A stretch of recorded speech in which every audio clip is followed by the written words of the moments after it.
Asterisk, asterisk, the phantom of Thornhill Manor, asterisk, asterisk. In a secluded valley surrounded by dense woods, there stood Thornhill Manor, an imposing estate with ivy-clad walls and an air of faded grandeur. The manor had been abandoned for decades, its once beautiful gardens overrun with weeds and its windows boarded up. Local legends spoke of a phantom who roamed the halls of Thornhill Manor, a restless spirit with a tragic story. Emily, a young and intrepid historian fascinated by the supernatural, decided to explore Thornhill Manor to uncover the truth behind the ghostly legend. Equipped with her camera, a notebook, and a flashlight, she approached the manor on a misty autumn evening, ready for an adventure into the unknown. As Emily entered the manor, she was struck by the eerie stillness that pervaded the house. Dust-covered chandeliers hung from the ceiling, and the floors creaked under her footsteps as she walked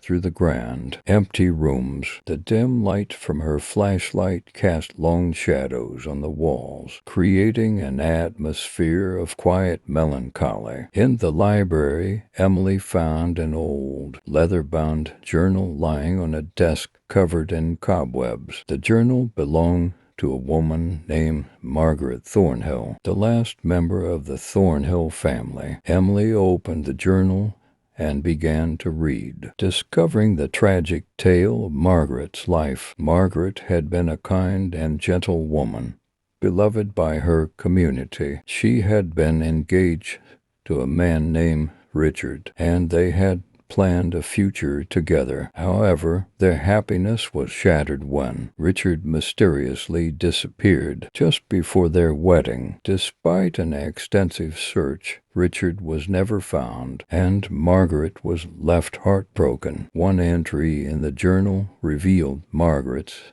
sorrowful thoughts. "Richard, where have you gone? I have waited for you every day, but there is no sign of you. My heart is heavy with grief." Emily continued to read and learned that Margaret's despair led her to shut herself away in the manor. Her once vibrant life became a series of lonely days spent wandering the empty halls, waiting for a return that would never come. Eventually, Margaret died in the manor, her spirit bound to the place by her unresolved grief. Determined to help Margaret find peace, Emily set up a small table in the manor's grand hall, where she placed a single candle and a bouquet of wild flowers that Margaret had once loved. She sat quietly in the flickering candle light and began to speak to the spirit. "Margaret Thornhill," Emily said softly, "I know of your sorrow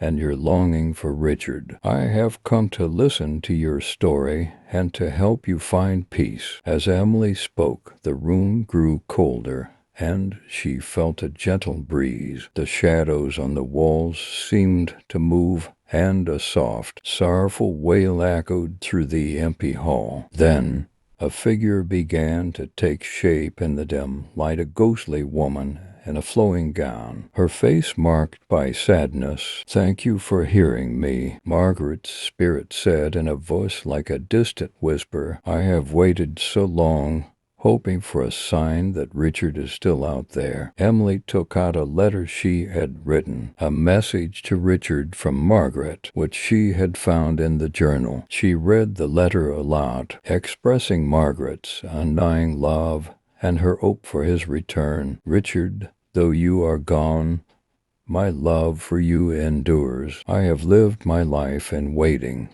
but now I must let go and find peace." As Emily finished reading the letter, the candlelight grew brighter, casting a warm glow through the cold, dark room. Margaret's spirit seemed to become lighter, her sorrowful expression softening into one of peace. "Thank you, Margaret said, her voice now filled with calm. "I am finally free to be with Richard in the afterlife." With those words, Margaret's spirit began to dissolve into the light, her form fading gently away. The oppressive atmosphere of Thornhill Manor lifted, and the manor seemed to breathe a sigh of relief. Emily left the manor with a sense of accomplishment and serenity. She wrote an article about Margaret's tragic love story and the resolution of her ghostly presence, sharing it with the world and shedding light on the forgotten history of Thornhill Manor. The manor was eventually preserved as a historical site, a place where visitors could learn about its past and the story of Margaret and Richard. Emily continued her work as a historian, inspired by the peaceful resolution she had witnessed and the stories she would uncover in the future.